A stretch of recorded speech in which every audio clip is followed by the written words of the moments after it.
Former Liverpool striker Michael Owen joined us on a special Blood Red podcast today to talk about the launch of his new book. We talked about a number of subjects, including his time at Liverpool, making his debut against Wimbledon, the leaving of Liverpool, not to mention that FA Cup final against Arsenal in 2001, where he wanted to come back, his time with England, what Liverpool supporters think of him, and we also get a very brief mention of him playing for Manchester United. It's very interesting, very informative. Take a listen.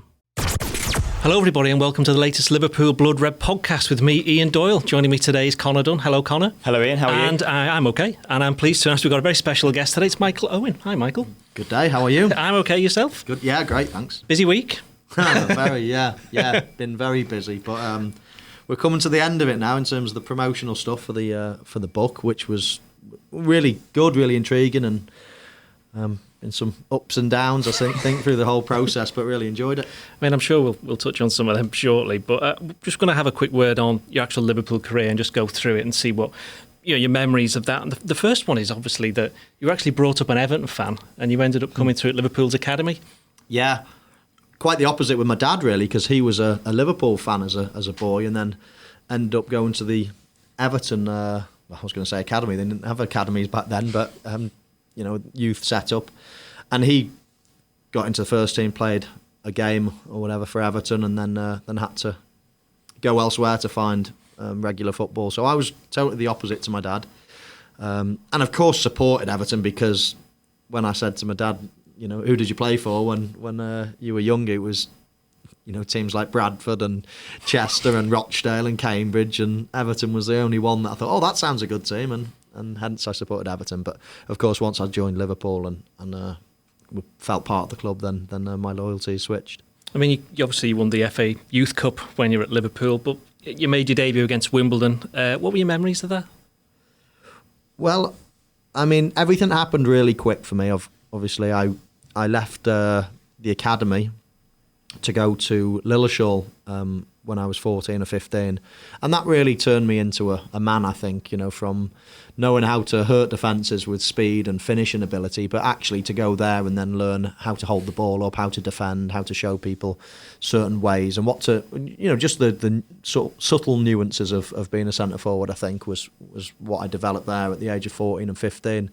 And then as soon as I came back to Liverpool, signed a YTS, everything happened so quick. I mean, I was in the B team, quickly into the A team, and then all of a sudden, into the reserves, playing with all the great players that weren't in the team at the time. If you didn't start in the first 11 in the league, then you were playing in the reserves. So it was a great experience for me and Cara and David Thompson, players like that. Sort of 3 or 4 young kids playing with 6 or 7 top players, and again just whistled through that. And I don't know how many reserve games I played, but my guess would be about 10, and then straight into the first team squad. What was it like trying to break into that first team and playing alongside the likes of Robbie Fowler, trying to displace them and these great players and breaking straight into that? Well, it was just the norm really at the time. That's what I was. It was an aspiring young footballer that was probably on the lips of most people, really. I don't think I came as a surprise, so to speak. I was very good, very young, I think. Yeah. And of course, everyone's career takes different twists in terms of their ability and when they peak and things like that. But I think if you look at my career, right from the age of 7, right until I was maybe 23, I was probably always one of the best players about. And then, of course, things, mainly through injuries and things like that, start to slip after that. But I was always primed for it, I think. I was at Liverpool most of my life, just ready to get... And that doesn't mean it wasn't a huge experience, a huge task, really, to get into the first team. But everything I did was always with a view. And it wasn't if, and it was mainly when. When are you, and how quickly, and how quickly you're going to integrate into the team and score the goals. But I think I was always confident I was going to do it. What was it like at such a young age? As you say, you kind of just exploded onto the scene. You were everywhere, so young. Was that quite hard to handle, or did you kind of just take that in your stride and that was just part and parcel of being such a good footballer? Well, I think the only reason I did what I did was because I could handle it. I mean, if everything is too much for you, then you'd never be able to run out on the pitch and do what you do, I suppose. So, that was the package that I was at the time, mentally, probably very mature, physically probably quite immature, but of course I had different attributes that were still, quite potent weapons at first team level. So I think that was just me. As I say, everyone's different. You watch park football, under 14s or something, and some people are shaving already and they're just too good for everybody else because they're bigger and faster and stronger. But then again, you can sometimes see a bit of quality in a more immature player. And as I say, I had attributes that made me not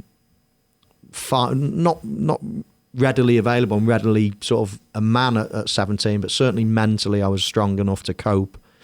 And of course, that mental attitude that I had probably enabled me to score some goals that you probably wouldn't do if you were 27. Yeah. So, I mean, I know for a fact, when I look at the goal against Argentina or the goal against Newcastle, the third, running at players, beating players, being cold in front of goals, there's certain attributes that you just can't really possess when you're older. That fearless attitude, that disdain that you've got for people on the pitch, in a right way, of course, very respectful of it.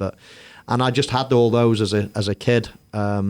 And again, if you could bottle that and take it through your career, then you'd obviously have the most amazing career. But all those attributes I had were obviously conducive to coming on the scene and making a bang. I mean, as you mentioned, it was pretty meteoric in those early years. It culminated in some ways in the 2000-2001 season with the treble. And I'm pretty sure I'm right in saying you were on the bench for the League Cup final, weren't you? I think. Yeah, that's right. Yeah, and then it obviously ends with the FA Cup final, which there aren't many players who's had an FA Cup final named after them, but you happen to be one of them. Oh, well, that was a special day. It was amazing. If I could live one day again. I hope my wife doesn't listen to this. She's had 4 kids and a marriage and everything else. But no, if I could live one day again, it would be the FA Cup final. I mean, with 10 minutes to go, what were you thinking? Because it was obviously losing 1-0 at that point.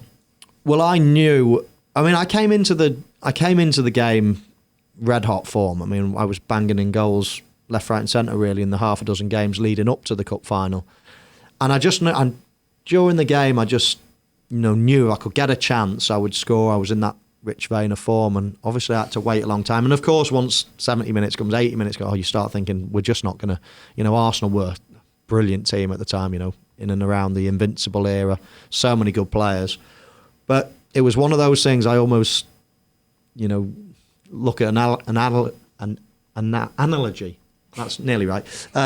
When it's like a heavyweight boxer just on the ropes, getting beaten up but you've still not gone down. And as soon as you hit back once, I just felt the whole, Arsenal team almost drained. And when I scored that goal, I've always been confident in my life. I've always had self-belief and always thought, give me a chance, I'll score. But I've never felt a knowing like I did after that first goal. As I'm jogging back to the halfway line, I just knew I was going to score again and we were going to win it. And I remember looking up at the scoreboard thinking, have I got time to do it now, or am I going to do it in extra time? It was not if, it was just which one. So when Patrick Berger puts that ball down the line, you're thinking we're in here. Yeah. Well, it's almost like an out-of-body experience in a way, when you're just so high on confidence and so buoyed and so, and you feel as well, added to that, the opposition have gone, basically, mentally.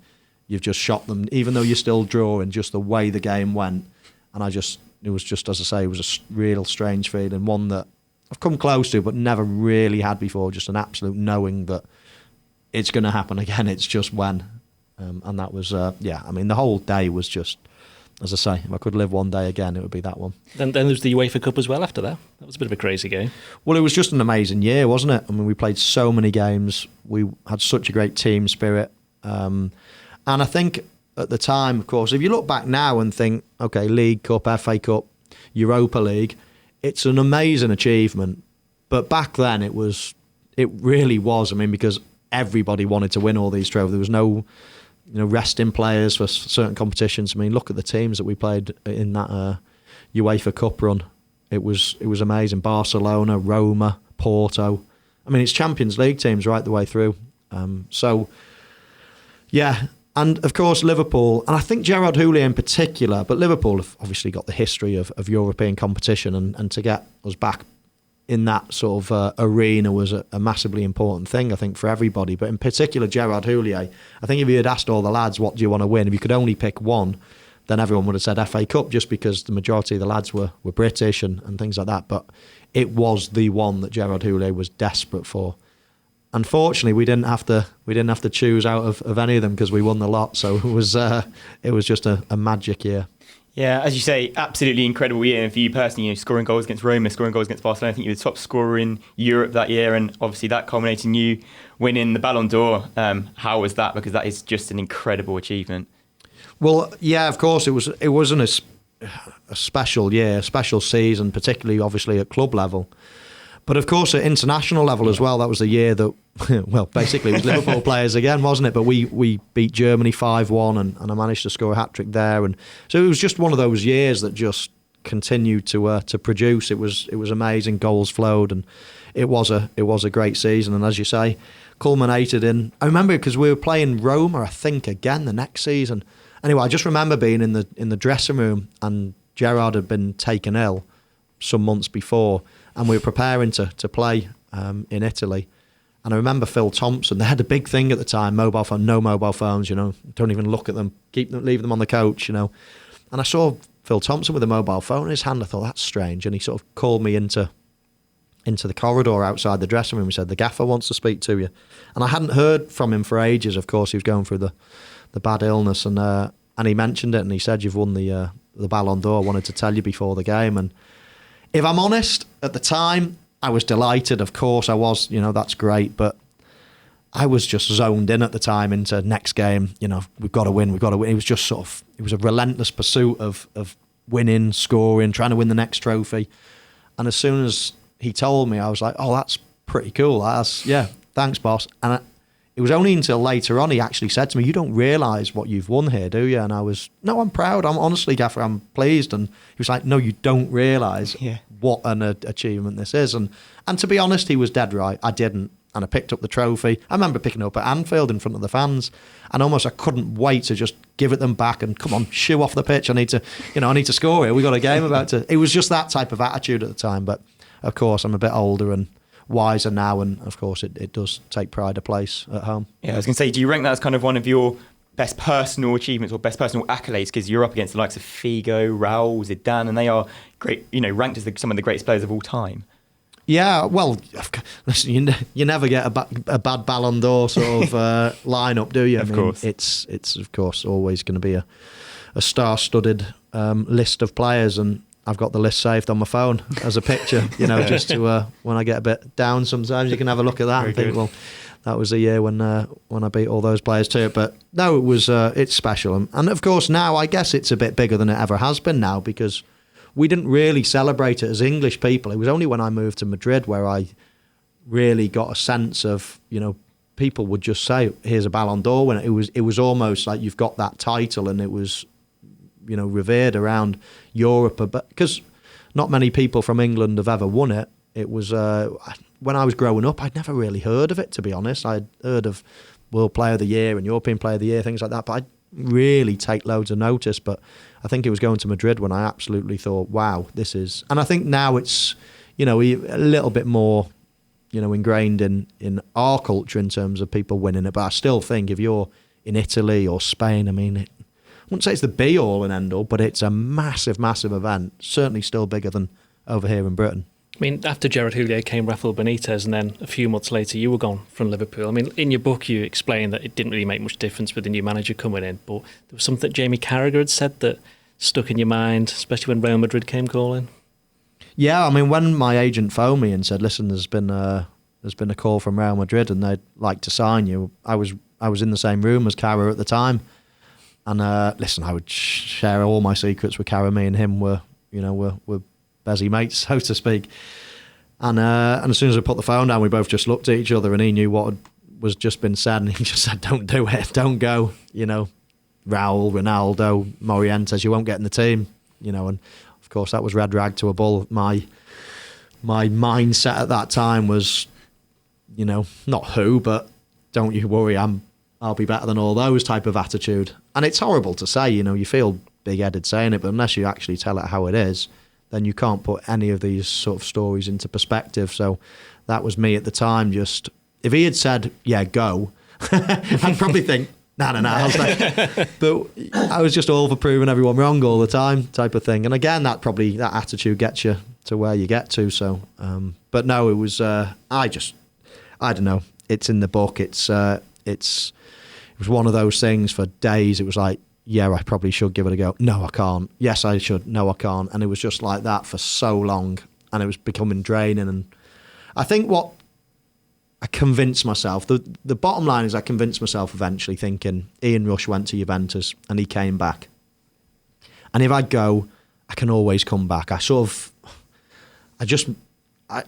myself that. Obviously I was wrong, but I managed to convince myself that if you say no, then, you know, all those great players out there, new experience, new lifestyle, just something to try, just so you can look back on your career and think, actually, I'd give it a go out there and succeeded, failed, whatever it was. But I thought, if I say no, will you ever regret it? Will I be sat here today saying, do you know what, at some point in my life I could have gone to Real Madrid and played in the Galacticos team and all the rest of it. So eventually, after a lot of to and fro, and I thought, sod it, I've got to give it a go. And I almost spoke to Rick Parry and said, listen, I will come back, won't I? And we were almost, yeah, definitely. Both of us were saying, yeah, it's just a matter of time, so to speak. But of course, things take a twist and all the rest of it, and you're never quite sure what's going to happen. Time moves on, you know, new players come to Liverpool, you know, different opportunities arise for everybody, I suppose. And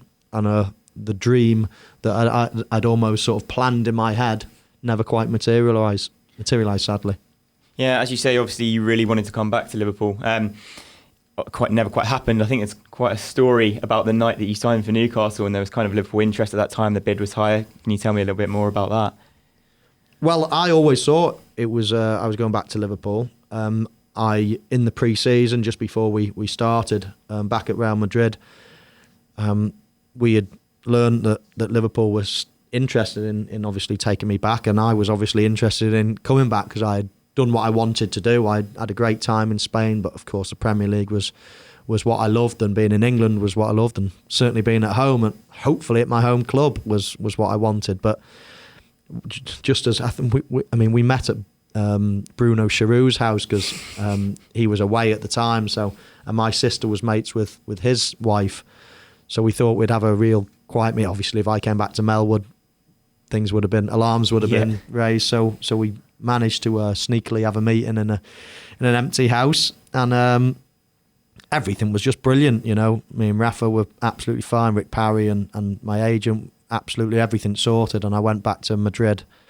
almost floating on air. You know, just thinking I'm coming back. And sadly, as soon as I landed, we had a game, I think a pre-season game or something in a few days. And I was in my hotel room, and Florentino Perez, the president of Madrid, knocked on my door and said, we've just received a bid. And he came in and just said, we've just received a bid that we're happy to accept. And I was just waiting for him to say Liverpool, and I was thinking, oh, this is just like clockwork, it's perfect.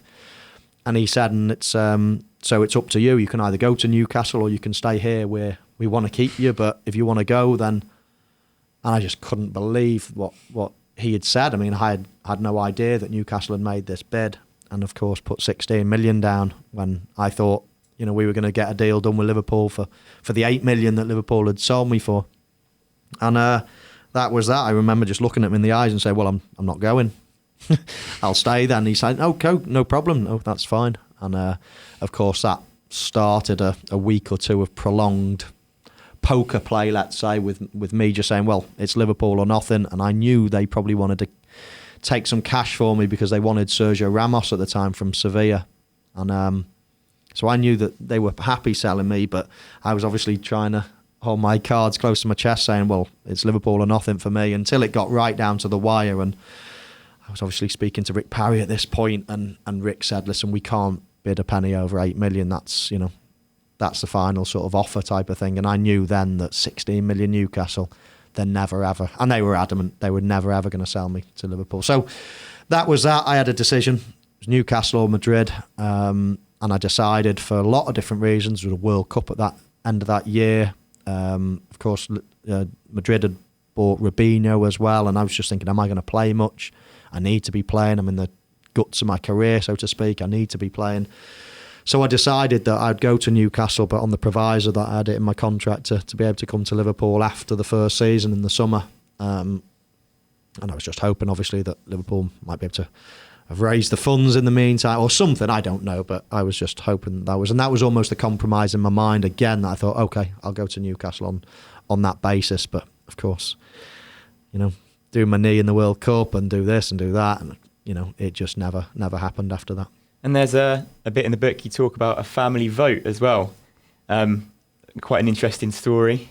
Can you tell me a little bit about that? Yeah, I use the word vote. I mean, when I came back, and of course it was narrowed down, so you can either go to Newcastle or stay at Real Madrid. Of course, it's always going to be your decision at the end of the day, but none of them were ideal, and that's the problem, and that's nothing against anyone. My ideal was Liverpool, and that's, not because I'm doing an interview here in Liverpool, that's just because, and I don't make any apology. And do you know what?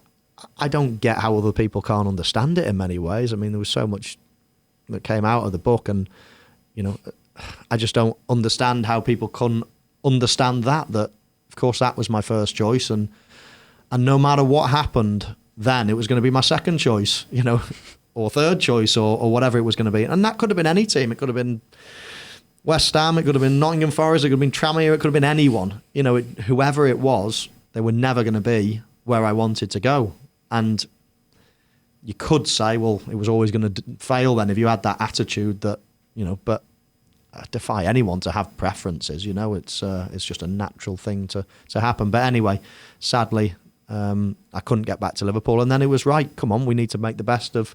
You're still in your mid-20s. You've still got a life. You've still got a career. You've still got to play football and play to the best of your ability, and that's where my career took me. Then I've just have to try to stay at the top level, and some of the decisions after that were always with that in mind. Yeah. You mentioned England, the goals against Argentina, the goals against Germany.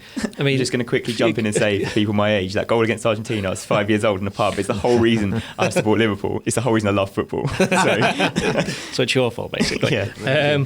But when you were at Liverpool, maybe some of the the criticism perhaps was that it looked to some people who were more bothered about England than Liverpool. And personally, I don't think that's right. But you must. Yeah. There are those people who did say that at the time. Only because of the image that was, Exactly. How on earth? I mean, listen, I'm like any other kid, wasn't I? I mean, put me on a football pitch, I was at my happiest. I'd run through a brick wall for anything, anyone, to score a goal. I mean, my issue, obviously, and when you look back, to be honest now, I'm 40, 39, I mean, it doesn't really matter now. Yes, you would love to be remembered for everything that was absolutely perfect, but it's football at the end of the day. We all have ups, downs, and everything else. But I won the Golden Boot when I was 17 in the Liverpool team. I won the Golden Boot the next year when I was 18 in the Liverpool team. I mean, what more can I do as a kid? And then I've gone away with England. I didn't even expect to be in the squad at Christmas. It was my first ever season in the Premier League. And by Christmas, I'm scoring a load of goals. So I get into the England squad in February, and then get, all of a sudden, it's like, oh my God, he's going to go to the World Cup, this young kid. And then, what do you want me to, I'm just a good football player at that age. Of course, I scored a couple of goals in the World Cup, one that was memorable. But I came back, it's not then, but then I down tools and it's all about, come on, I mean, I was scoring goals for everyone. It was just, and the thing is, I guess, that I made my name to probably the world at such a young age in a white kit, and everybody probably thought England's Michael Owen from around the world. But as I say, if I had done nothing in you find a 17-year-old that comes into a team like that and is a Golden Boot winner when you've got the Shearers, the Ian Wrights, the Van Nistelrooys, or the Henry, or whoever else was, the Les Ferdinands, the Chris Suttons, the Robbie Fowlers, the Stan Collymores, the Andy Coles, the Dwight Yorks. I was Golden Boot winner at 17 against all those, and I didn't, and I was more interested in. I mean, it's just absolutely ridiculous that anyone could ever say anything like that. But it's fine. It's cool. It's not a problem. But I mean, it's just totally missing the point, I'd say. Yeah. So taking you back a little bit, you said you had your phone call from Houllier telling you won the Ballon d'Or. What was your kind of relationship with Gerrard like? What was your relationship with Roy Evans and Rafa towards the end as well? Well, Roy Evans, of course, I'm coming through as a kid, so I mean, I just was in awe of everybody. Anything to do with the club, whether it be the fans, the manager, the players, it was just, I'm a 17-year-old, and of course I knew I was capable within myself, but that doesn't stop me being a bit starstruck. And even at Lilleshall, I had all pictures of all the team on the wall, Robbie Fowler's and all the rest of it, McManamans, so I was still a fan, I was still, as much as I had an ability to, yes, be a fan on one minute, but yes, not be overawed and thinking everyone's too good for me on the other, which is quite a strange attitude to have, I guess, but that's just the way I was wired. So I was in awe of everyone. Roy Evans, was the manager, of course, really helped me, gave me my chance, believed in me, watched me coming through as a kid, showed interest, and trusted me at the end of the day. So absolutely loved Roy and was gutted when he eventually left. And again, though, Gerard Houllier was brilliant. A caring person. Genuinely nice fella. Brought the team and the club really up to the modern game, I think, because I think British teams in general were still probably supping pints and going out and being a little bit not professional, let's say, but that was just the norm. That wasn't, the lads being rebels or anything. It was just that's what happened in those days. And I think Arsene Wenger probably down at Arsenal, all of a sudden we were seeing these players running faster for longer, never getting injured, and you're thinking, wow, what are they taking down there? It's just frightening. So I think Gerrard came through at a great time, sort of almost brought us up into the new era of football, and was great with me, and my family and everyone. He was just a nice, caring fella.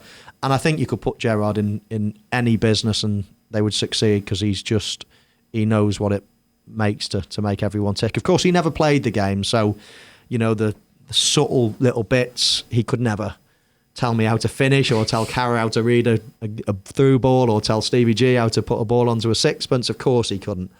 But he could galvanise a group, he could give us aims and targets, and tactically he knew what he was doing.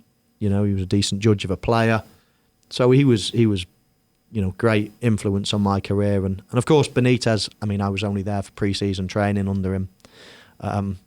But I know an awful lot about him and spoke to a lot of people about him, the likes of Stevie and Cara and people. And of course, Rafa's unique, would certainly not have the personal touch of a Roy Evans or a Gerard Houllier. Not sure if he ever said well done to Stevie or Cara or anything.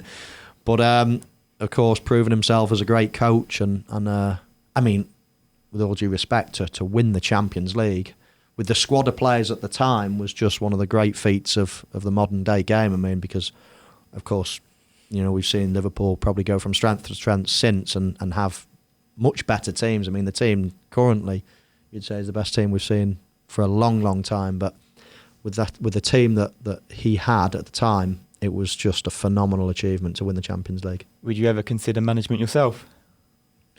I did consider it. And do you know what? I wake up some days and I would love to do it, but realistically, I've toyed with it for a long time now, and I just think realistically, it's not going to happen. With all due respect, and again, it's hard to talk about certain things. If you're going to be honest, sometimes you come across as as arrogant or a big head and things like that. But it's very difficult to talk about certain things if you're not going to put it into context of where you are and where you think. And again, I say this with total respect to lower league teams, to conference teams and things like that. But if I was to get offered a job now, realistically, you tell me. Where would I get? It would be a lower team, and we wouldn't get a Championship team or a Premier League team or anything else like that. So, and again, I'll state again, because I just don't want to be seen as arrogant or ignorant or big-headed, but I've got no idea of any players, conference players. I wouldn't know who's in my team. I wouldn't know who I'm playing against, the styles of play. I occasionally go and watch Chester. It's not the game, it's not the sport that I know. I mean, the goalkeeper gets the ball and the two centre-halves split, full-backs push on, sit in midfielder, come and get the ball, and we play out from the back. That's like what I did at Liverpool, Real Madrid, Man United, every good team. But at the lower level, you know, full-backs probably 6'7". They come in tight, right, goalkeeper, you whack it, flick on. If you lose the ball, you know, second ball's midfield. It's just like, it's a different sport. And how am I going to be successful? Not knowing any players, not knowing any tactics, not knowing anything. I might be an absolutely brilliant manager. I might be absolutely useless, but you can never, ever tell from that. And loads of people have gone before me. Sheringham's, the Chris Sutton, loads of people have gone in and managed at a level where they can just get in. And all of a sudden, everyone thinks all these managers are useless now. I'm just thinking, it's impossible. How can you be a good manager at when you know nothing? You know, I think I'd have a great chance if I was, you know, given that type of club that I know about and that I can understand the footballers and the way they think and the way they work and try to help that way. But realistically, it's just not going to happen. So why am I going to waste sort of 5 years of my life getting all my badges, trying to find a job, trying to do this, and then after 5 games I could be out? And this nice life that I built for myself now, I work a bit on television, I've got my stables, I've got 4 kids, I live at home, all these nice things that I've worked so hard for, I could just give all that up and be out the door in 5 games. Yeah. So, I mean, when I put it like that, I don't know why I still think to myself it's a possibility, because it's just a nightmare, isn't it, really? It's not really, I've said for some time, our country's not really set up to produce our own players at the moment, or certainly over the last decade, and our own managers. We're buying them in from far, and when we've got good ones under our nose, but we find it hard to sort of promote our own in this country. We'll finish then with some quickfire questions, if you don't mind. First thing, 3 favourite goals for Liverpool? If you can get it to 3, that is. Yeah. Wow. Maybe 1 then? Well, FA Cup final winner, probably. I mean, I've scored better for Liverpool, but I've not scored any goal before, during or after that has just given me that rush of adrenaline that one gave me. Yeah, so let's narrow it down to 1, because we could be here all day. I think I know what the next answer is going to be. Favourite game? That one, yeah. FA Cup final, yeah. Best player played alongside doesn't necessarily have to be Liverpool, although it can be. Well, I've always said that technically, somebody that was just born to be with a football and just a joy to watch was Zidane. I mean, he was just he was just amazing, absolutely amazing, poetry in motion. But if I was going into battle tomorrow and I was picking my team, the first person I'd pick would be Steven Gerrard. I mean, we were together since we were dots, you know, I can't even remember when it was, 10 years old or something like that, at the academy. And every week it would be Gerrard 6 assists, Michael Owen 6 goals, Liverpool 6, such and such 0. And it was just that for like 6-7 years, training. We'd be playing together. We would just, I think he knows my game and I know his game more so than any other, you know, partnership out there probably. We were just together for so long, and then he developed. I mean, of course, we played in every team together, but then I shot forward really around the 15, 16, 17 time when he was going through a real growth spurt. But believe it or not, he had my injuries sort of 5 years before me. He couldn't jog without pulling a groin or something at the time, and I was taller than him, believe it or not. You know, at 10 or 11, I was taller than him.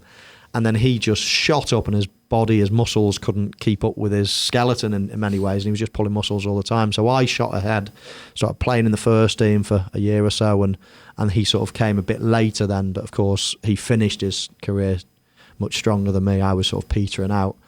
But wow, his attributes are just, I can't think of one thing that he couldn't do. You know, he's brilliant in the air, brilliant tackler, brilliant passer, unbelievable pace, strength, you know, attitude, leadership qualities. He was just everything. And it was just a pleasure to play alongside him. And I'd hope that he would say the same about me for so long.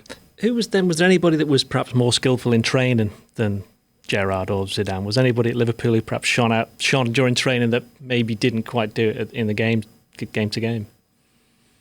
Because we had Emil Heskey in here the other week, and he said Vladimir Smitsa. Yeah, Vladdy was a lovely, neat, tidy player. I mean, I think a lot of what you see in a footballer, you see in training every day. I know some people say, "Oh, he was rubbish in training, then he was great in games," but there's not many people I used to think that about. There was some people that forgetting skill, because skill is it is important, but when you get onto a pitch, all that nice little flicks and great little turns and that you can do in a short, small-sided games in the five-a-side, they half become irrelevant. It's all about the people that rise to the occasion, that have got mental strength in abundance. It's sort of go through the pain barrier, and of course you need a load of ability as well. But sometimes, training is so false compared to a game. You've got massive spaces, you're having to defend big areas and sprint. In training, you're playing a little 18-yard box game, 20 people, and it's just all a manic, and you see people with a nice touch and whatever, but that's not real football. It's not real 11-a-side football. So, the real players that I played with were brilliant in training and brilliant on a pitch, to be honest. Was there any particular player that you learnt more from than anyone else?